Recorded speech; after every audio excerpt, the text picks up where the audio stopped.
and welcome to The Public Good. We are so excited to have you here tuning in today. My name is Deja James, and I am Policy Advancement and Media Director here with Partnership for the Public Good, a community-based think tank in Western New York who works on research, policy, advocacy, civic engagement, and civic education through media and other platforms like this one. We're so excited that you're tuning in, and I'm really excited that we're continuing actually our journey about carceral justice. Last show we had on folks from the Legal Aid Bureau to talk a little bit about treatment courts and how we can be reforming and making sure we're making accessibility for holistic treatments in the court systems. And now we're going to talk a little bit more about injustices within our carceral systems. And so I'm so excited to have folks from Communities Not Cages here with us today.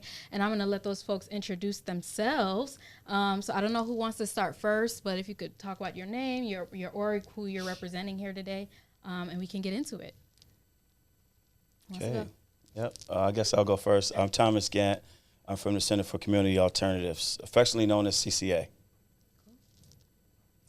Felicia Cruz. I'm the director for Sylvia's House, Inc. I'm Lamar Scott. I am a care coordinator for the behavioral health and at the Community Health Center of Buffalo, and we run a reentry program and family planning, a male perspective. Wonderful. Thank you all so much for introducing yourselves to everybody. I want to get a little bit into the Communicate Not Cages Coalition. I've heard a lot about you all just peripherally working in social justice advocacy space. And you have a really large statewide movement behind you. And with the state legislative session and budget session coming up right now, it's the beginning of the year, what are your plans for this year and what are you all hoping to achieve with Communities Not Cages? Good. So with our coalition partners here and across New York State, we are hoping to achieve sentence reform across New York State. Our carceral system is messed up, right, just to be frank about it, but it's harming humans, mainly our citizens here in New York State. So we aim with our Communities Not Cages campaign to transform the prison culture, the carceral system as we know it. The Communities Not Cages campaign is made up of three very transformative sentence reform bills: the Earned Time Act, the Marvin Mayfield Act, and the Second Look Act. Okay. Can you explain a little bit about what each of those do for the people? Yes. So just briefly, the Earned Time Act, it is a bill that will actually expand on the good and maritime bills that exist here in New York State. Obviously, it's time for a change and reform when it comes to that. But the Earned Time Act simply will just incentivize people who are incarcerated to participate in programs productively, where they can earn time off their sentence. And that will have several effects. Number one, the person who's participating in these programs, when they do it productively, it incentivizes them to learn, participate, gain skills. Those are where the aha moments happen at when people are incarcerated. It makes prison safer. Once people are participating in programs productively, it helps them to stay away out of the so-called misconduct and focus on coming home. So prisons are safer, transforms prison culture. And then ultimately, as a latent consequence, our citizens are returned home with those experiences, with those skills to put them to use in prison. The Earned Time Act exclusively, right, will bring hope to a lot of our family members and friends who are incarcerated. New York State does us injustice or a disservice. Prison isn't about reform or rehabilitation. So unfortunately, a lot of folks who are incarcerated become hopeless and don't have motivation to participate productively. Then next, we have the Second Look Act. The Second Look Act is an opportunity for people who are incarcerated to petition a judge to get resentenced, to get looked at. Ultimately, people who are sitting in prison with these long, archaic, draconian sentencing is looking for a mechanism to be looked at again. Obviously, people who are sitting in prison 10, 20, 30 years now, we no longer feel the same way about those things in society. So this is an opportunity for them to get resentenced and get relooked at by another judge. New York State does not have a mechanism right now where a person can get relooked at or be afforded an opportunity for a second look. We have large support even from our chief judge of New York State, Ron Wilson, several other judges, and also community leaders and activists who say that it's time to have a mechanism that brings New York State back to the forefront. Bills like this already exist in states like Oklahoma, Alabama, and even now D.C. So New York State is kind of behind on providing people the opportunity. And then lastly, we have the Marvin Mayfield Act. The Marvin Mayfield Act will eliminate our mandatory minimums. Right now, judges' hands are tied. The most neutral party in a criminal procedure, hands are tied. So when a person stands before a judge, looking to get sentenced, a judge has no choice in most cases but to sentence them to some of the outdated sentencing structures that New York State has. So the Marvin Mayfield Act will give that neutral party the opportunity to sentence people more appropriately, more fairly, and then in right standing with what New York actually want right now. There's a few things that struck me with what you just explained, and thank you so much for the detail.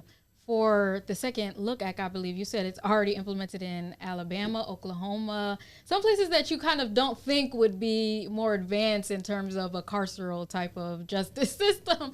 So that's really interesting to me, especially because I think New York, at least politicians, tout it as we're the progressive, we have to set the stage for progressive policy in the United States. So for them to not already have this when those other states do is very interesting to me. And that's the unfortunate part. So New York State is actually behind.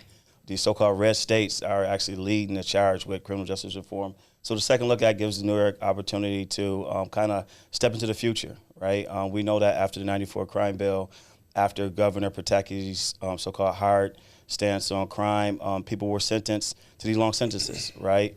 We can even go back to the truth in sentencing, where states were incentivized to sentence people to long sentences, and they will get funds from the federal government and such alike. So right now we no longer receive those same funds. But so although that's changed, our sentencing structures haven't changed. So it's time for New York State to step forward and to be in line with some of these so-called red states and people who are even acting more progressive with their carceral system than we are. Absolutely. And then my other question for the Earned Time Act one, are those workforce type programs, workforce development type programs? I know people get degrees, in jail and in prison and things of that nature. Do those type of things count towards this type of program? Yeah, absolutely. So it will incentivize people to now participate in these programs to get time off. And then it will help the people who already garnered those accomplishments to earn time off of their sentence as well. So Earned Time Act will help us tremendously across the board. So right now, New York State doesn't have an opportunity for a person to earn time off of their sentence. So these programs that's in existence will do that. And it'll also expand. So right now with certain good time and merit time structures, certain people are eliminated or don't even have or not even eligible. So this expands that. And this also encourages docs to provide more programs, right? And so some of our facilities across New York State don't even have opportunities for people to participate meaningfully. So this will be an opportunity for docs to come up to the future and provide some more skill training to people who are incarcerated. Yeah. And if those things were implemented years ago, myself and Thomas and quite a few brothers that are still there wouldn't have done the amount of time that we did do. Thomas earned a degree. I didn't earn a degree, but I achieved everything that you can achieve within the prison system pertaining to vocationals and programs and substance abuse programs and, just running the different things in prison. We ran the programs. The inmates run the programs. We get 16, 17 cents an hour, and the facilitators, they sit back and allow us to run the programs. It's a safer system. So when we run the programs, it puts us in a position of leadership, but it also continues to give us hope because we're going to parole boards. I went to 6 parole boards. 3 was postponed. 18 months, 15 months, and then the 6th when I was free. There's men that has been to parole boards 7 and 8 times, resentenced 2 years each and every time. So if you go to a parole board and 6 times, that's 12 years that you're adding on to the sentence that you have to do. And then for whatever reason, these particular things need to be implemented so that when you go to a parole board after achieving everything that you've achieved within the system to tell you that you need to achieve to regain your freedom, if these things were implemented, then we will see our loved ones coming home. Right. And one of the other things that's important is that when you sentence a human being at the age of 18, 19, 20 years old to 40 years of life, and they do 30 of them, they're no longer a child. But you continue to sentence them. You're taking away from the neighborhoods, and you're taking away from the job market. You're taking away from family members. Usually, these young men and women are the breadwinners for the families. So when you take them from the communities, you put them into other communities. You add on to that community by taking away from us. So our families is here in Buffalo and Rochester and Syracuse and different places that are barren of us. And unfortunately, but fortunately, we come back 20, 30 years later and we're striving to do better, but we're behind the eight ball because the workforce development is not in the judicial system. So with these particular acts, these particular bills, it's going to enhance the lives of those individuals that are already there. It enhances our lives here, and it puts us in a position to be able to go back into the prisons to say, hey, listen, this is what you guys can do. This is what we have to offer you once you come home. Because the majority of the people that do come home, they don't have many things that they can look forward to. I get phone calls every day. I have a reentry program that's non-funded, but I'm running it because I have a love and a passion. He has a reentry program in Rochester that's non-funded, but we have a passion for what we do. So it's like we're the only ones in this particular area really that individuals can call and say, hey, I need a job. She's hiring at Sylvia's house. She runs 2 shelters, cold blue shelters in the city of Buffalo. It's not enough funding, but people come home from prison and they have to go to her shelter. So it's a pool that these particular acts and bills that should be passed is going to enhance the lives of everybody that's involved and those that are not directly involved. Yeah. And then last, if I could just add, and that's the pen top to all of this. Ultimately, you're talking about making our community safer, making them better. We have to meet people where they're at. And so right now, providing those programs, right, incentivizing people to participate in there, gaining those skills, transforming the prison culture as we know. But more importantly, when they come home, they have these skills and these experiences to be thriving and more successful in our community. Absolutely. And I think the biggest, core unfortunate thing here is in our society when we are sending people off to be incarcerated, we're writing them off. And so we're not seeing them as people and human beings that should have opportunities for leadership development, for other just life development skills, because they should be reentering our communities. I think that's the other reason there isn't a lot of funding is, unfortunately, there is a block of our society who feels like people should just be thrown away for good. And that's not productive for our economies. It's not productive for our society or anything like that. And so I just commend you all for your advocacy and just that exposing the real side of what reentry is now and what it should be moving forward. And I I think it's striking how you outlined the probation hearing system and the parole boards. I'm sorry, parole, because I didn't realize there was so much time in between those hearings. I'm floored by that. Well, one thing that most people don't know about, when you're sentenced to do time, the judge usually say at the sentences, you're sentenced to X amount of years with the possibility of parole.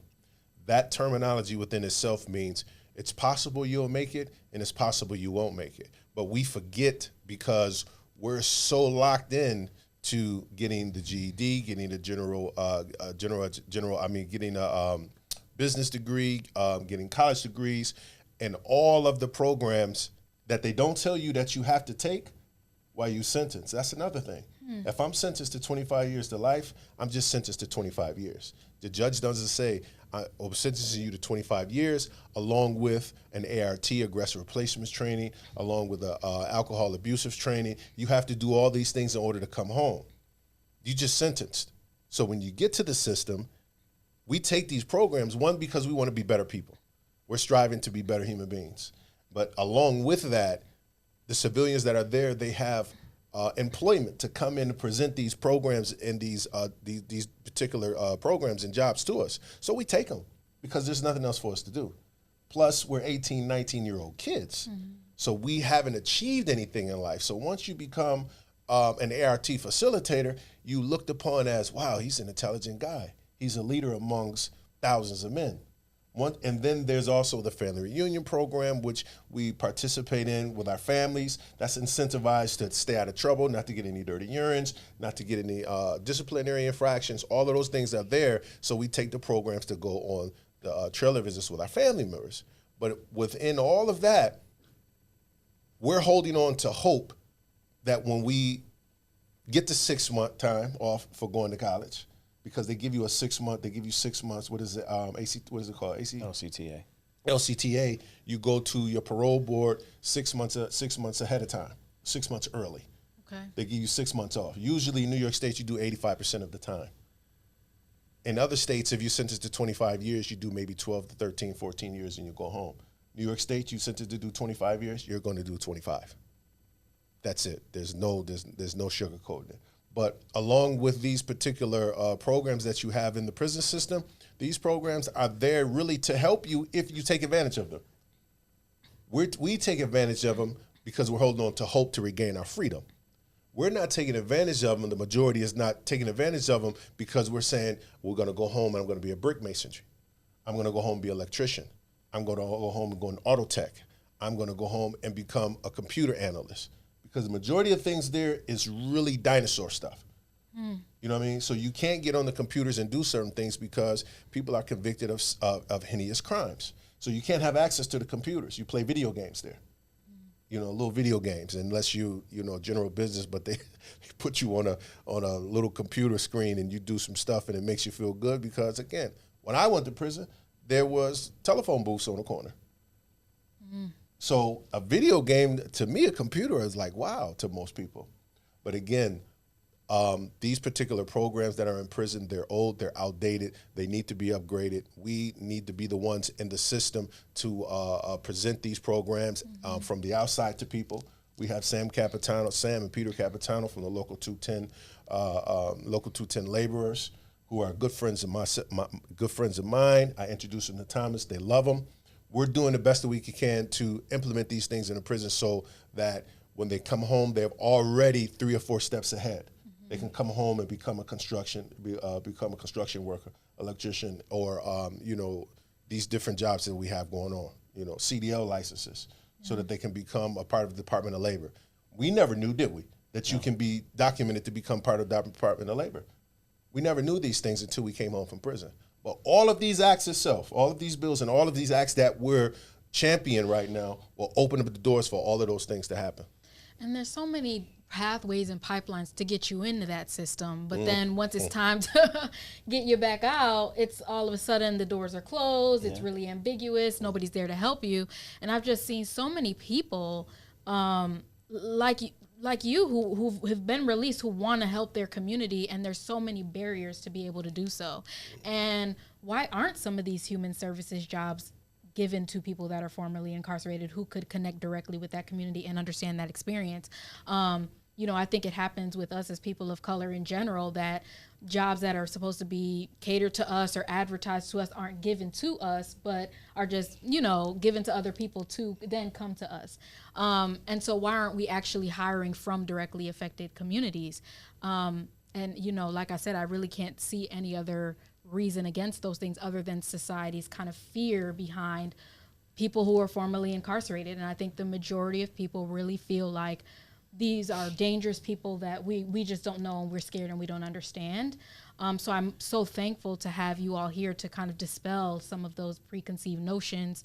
And I just hope that we can platform more and more people so that we can understand that people are human beings being put into cages, as you all have, on your shirts. And we just have to make sure that people understand what that does to people mentally, physically, emotionally, spiritually, and all of those things. And that we are creating pathways for people to be able to come back to society and not just throwing them away.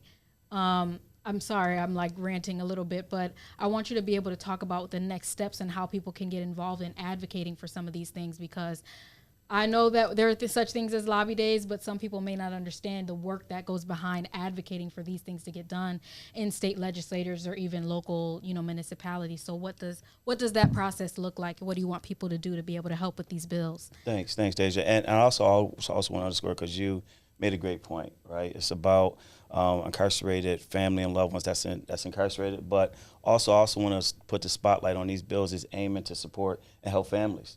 Right, because although you see a person incarcerated, that person is also connected to a family.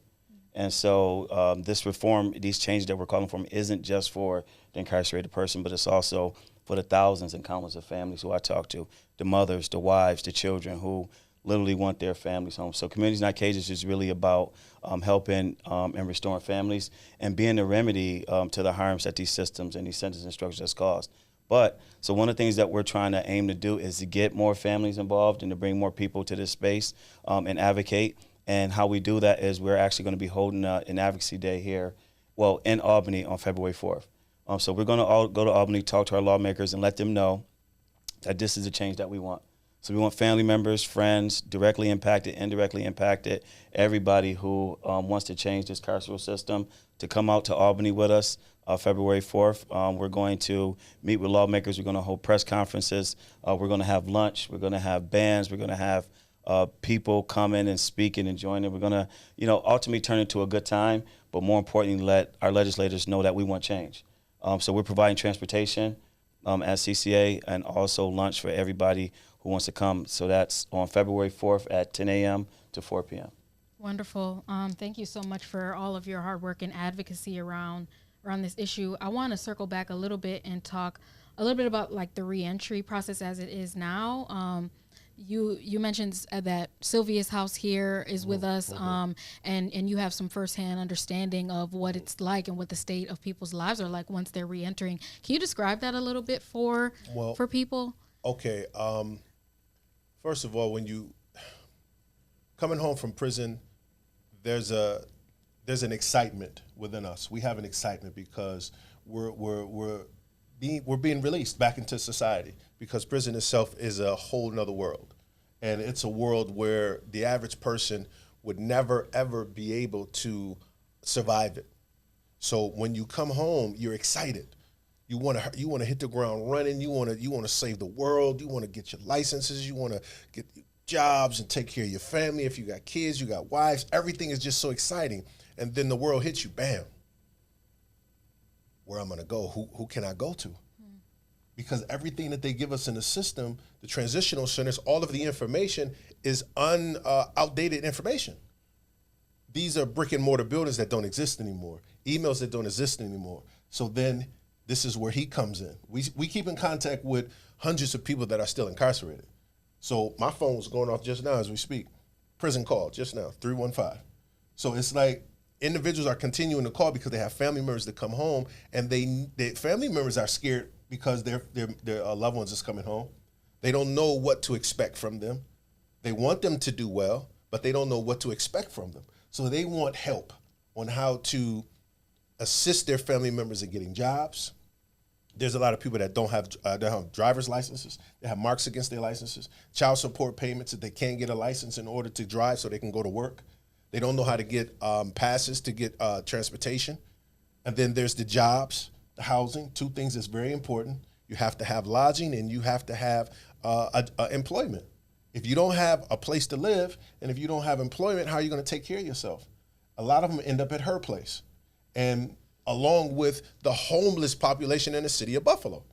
She has over 92 people in her building now, one building on Jefferson and Genesee, and then there's another almost 90 on Lewis. That's overpopulated. It's overpopulated and it's underfunded. Mm-hmm.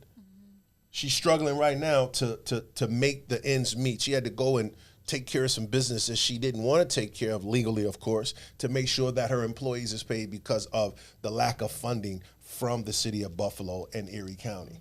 And why do you think there's a lack of resource for this population in general? What are people not understanding about this population? So homelessness in itself, the population, is just a population people don't want to deal with. People that come into my shelter, we're a low barrier shelter, so therefore we don't ask for information. We don't ask for ID, name, date of birth, last four of your social. However, we don't ask why they're there. But we get, mental health, substance abuse, formerly incarcerated individuals just coming out. We get people that come from the hospital that have nowhere to go, that get discharged for medical reasons. So I've been doing homeless in the field of homelessness for 15 years as a worker, but this is the first time that I decided to take it upon myself to form my own non-for-profit organization and kind of do it different. But I'm under certain guidelines because funding does come from the city and does from the county. My involvement with CCA came from my brother's currently incarcerated, doing 10 years for a low-level crime. So, when you talk about families, it's a direct impact to the families. Luckily for me and my mom, we do visit. We do send commissary, stuff like that, but there's a lot of families that can't do that, that don't do that. Out of sight, out of mind, not writing letters. Those things are important. So when I look at people in my homeless shelter and I tell my workers that these people belong to somebody on some level, they are somebody's sister, mother, brother, uncle, so we have to treat them like family. And it's hard because, yes, we struggle with trying to feed people. We struggle with trying to house people. Last night, I had 100.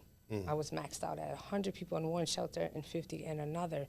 And again, we have individuals coming from different places, so we try to accommodate as best as we can. We try to link them as best as we can with the resources that we have. So I do, hire individuals from the incarcerated come in, who work for me, and, they're great. They do great work. They understand the population because these are people that, again, are discarded and nobody wants to deal with. I struggle with understanding how we as a society can just throw people away like that. It's easy. It's easy. It's a numbers game. There's a lack of empathy with people, and for all those out there that are watching and hearing this, understand that I'm a human being. I'm a brother, I'm an uncle, he's a father, he's a husband. We are individuals that had committed crimes in an ignorant state. These individuals got 30 and 40 years in. We're trying to fight for these people to come home, fight for individuals' loved ones to come home. Their mothers and fathers are passing away. Their children are growing up and graduating from high schools and colleges without them being there. And it's not to desensitize the particular crimes that individuals has been convicted of, but at the same time, there's still a land of laws. This is a land of laws.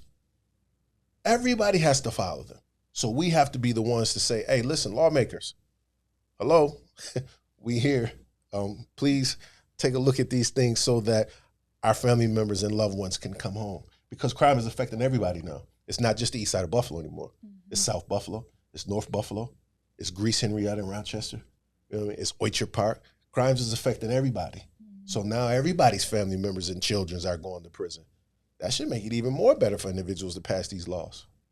Absolutely. And as you say, it's a land of laws, and those laws can either work for or against us, right? And I think in our past as a nation, there's been a lot of laws that have worked against us and haven't considered the true empathic material reality that create and foster environments where some of us in the community have to make very tough decisions at very young ages and put us in a real tight spot.